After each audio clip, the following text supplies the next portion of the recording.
Hello, welcome to Tai Chi Talk.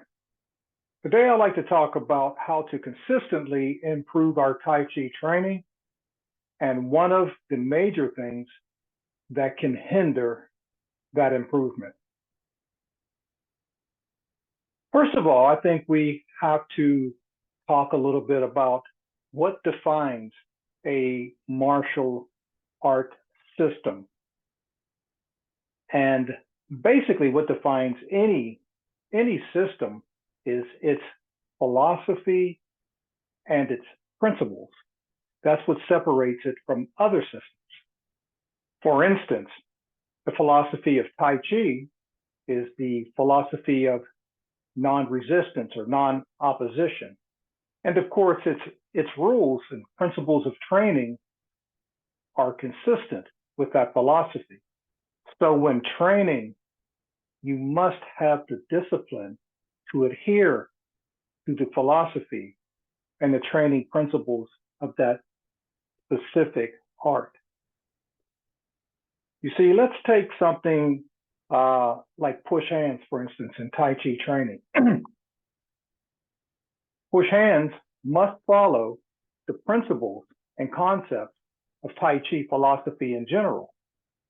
However, when you panic at some point and decide to step outside of these principles, that's when things go wrong. Because if you're not using the principles at that time, then you're trying to substitute something else that you think will give you an advantage in the moment, such as using Li or physical force. So now you've turned to something outside of the system, something that is contrary to Tai Chi philosophy, the Tai Chi principles and concepts. So it's basically no longer Tai Chi. You're stepping into the realm of something else. And that is not what we do. And therefore, you're trying to present it within the format of Tai Chi, which isn't going to serve you very well. So stepping outside the realm of the Tai Chi principles or the philosophy is generally done in the name of winning. But it is important, it is imperative that you stop trying to win and that you start trying to learn. Do not let yourself or your ego get so caught up in winning that you step outside your training and begin doing things that are antithetical to what you should be doing to progress in your training. So some of the things you can do to help yourself or keep yourself from going off in the wrong direction is when practicing, let's say push hands, focus on just one thing at a time, not the entire picture. Let's say you just focus on defense, the defensive end of it, how to properly ward off. Forget about attack. Just focus solely on defense and what it takes to properly make defensive maneuvers happen, utilizing your ward off and your roll back and so forth.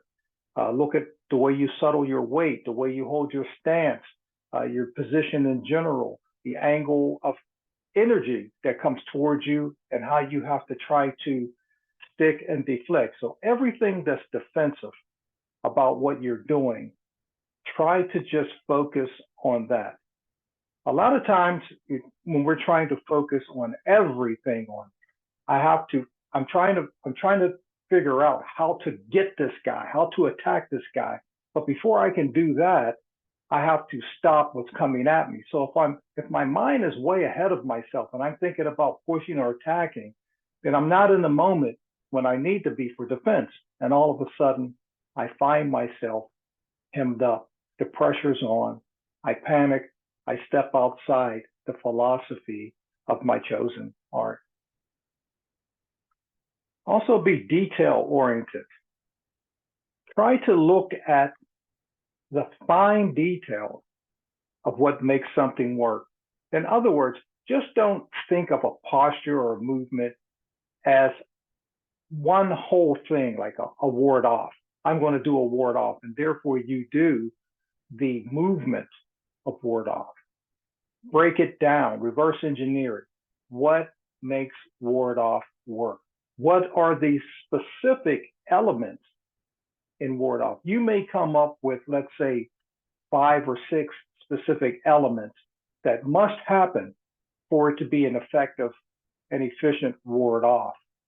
Be very detailed in everything you do, and then focus on that one thing when you're practicing, making sure that all the details are always present each time you're doing it.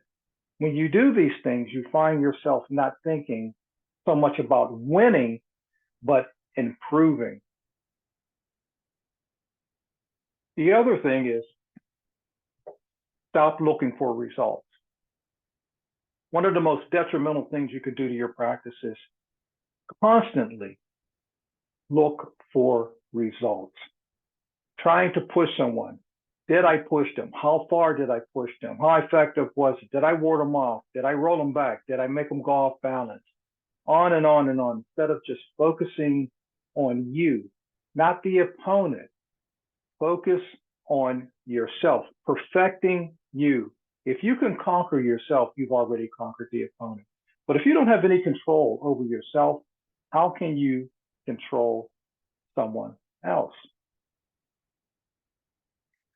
Constantly looking for improvement,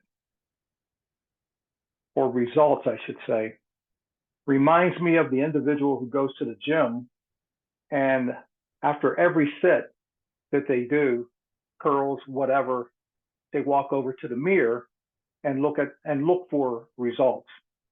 Look for the improvement. They start to flex and they start to look.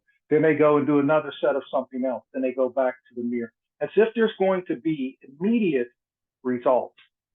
There's not. And it's the same way in practicing with Tai Chi. There's not going to be the immediate results. There's going to be increment at a time. One increment, like a grain of rice, is how you collectively improve at a time. So if you're not looking for results, all of a sudden one day you just look up and you're doing better. You have improved. So stop trying to look for and stop trying to force results. So as I said, when practicing, have the discipline to follow the principles. Have the discipline to follow the philosophy.